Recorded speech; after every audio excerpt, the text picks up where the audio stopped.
Of Pressbox Online and the Eck Factor blog. I am in Aberdeen, Maryland at the Ironbirds baseball game. Hello.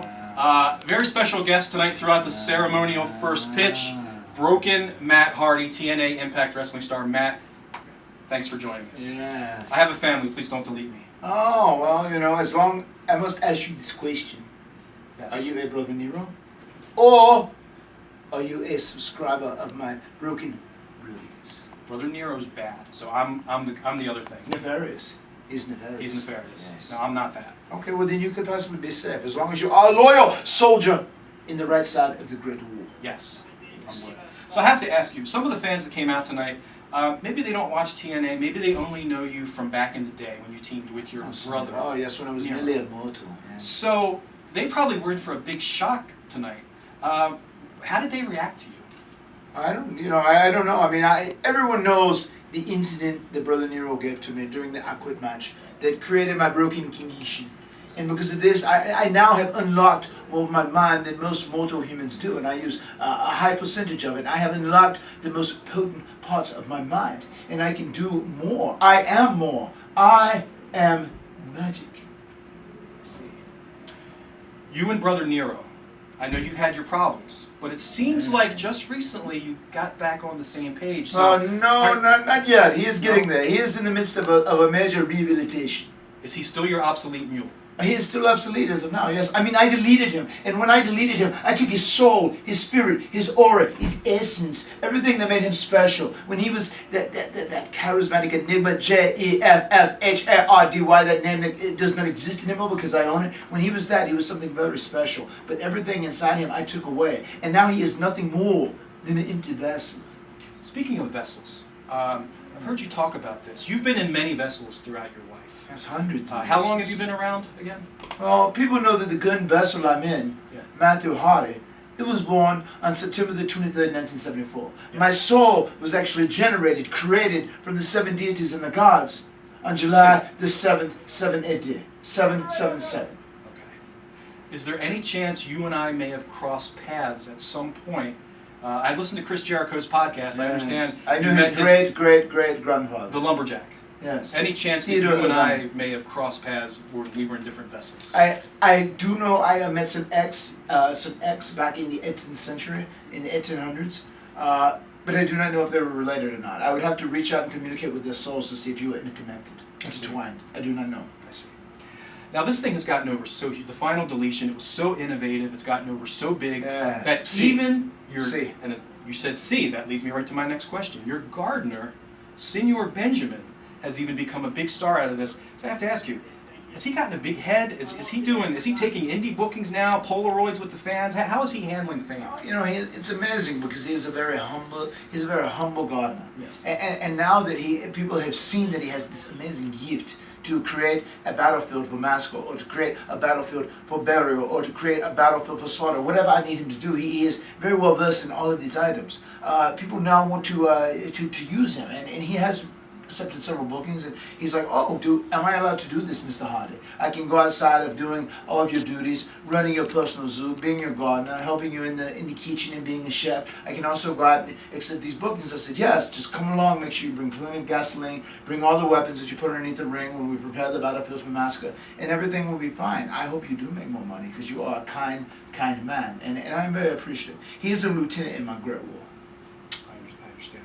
Any final message out there for all the fans who are watching this, both people who are with you, soldiers in your broken army, and also the Brother Neros? I mean, the main thing is, I want people to know that wrestling over the last few years has become something where all of the guys, wrestling fans have become so educated in so many ways. They have access to so much information. They have forced the mortals that do wrestling now into being spot monkeys. Yes. You know, and it is a sickening. My nefarious Brother Nero has that addiction. He has an addiction of being a spot monkey, and that is something I am trying to rehabilitate him for. I look back at my other life before my broken condition developed, and some of the things I did, it's very unsettling. Yeah. You know, jumping off all of these ladders, you know, using your butt. That is not what it's about. I think back to the 1200s when I was in an African vessel. I was the leader of a tribe there, and we fought like men, not like spot monkeys. They would jump out of the trees and whatnot, but we would fight man to man, hand to hand, death to death. worst case scenario, maybe a spear. And that is what professional wrestling has to get back to. It has to get back to hand-to-hand combat, what is it supposed to be. You're supposed to illuminate your character and what you are and who makes you, what makes up your genes, your personality, everything within you. And now I am illuminating that, and I understand that. I have to break this bad habit of all these spot monkeys jumping around. And I want you to know, in professional wrestling, I am starting a renaissance. And after I save Impact Wrestling, then maybe even I'll save that dastardly Mick Mahan show. Because he certainly needs it. And after I said professional wrestling, I think the broken country of the USA, especially with Brother Nero Trump and Brother Nero Clinton, needs saving as well. That might be my next goal. So basically, when it's all said and done, after I save Impact Wrestling, I'm going to save and heal the entire universe.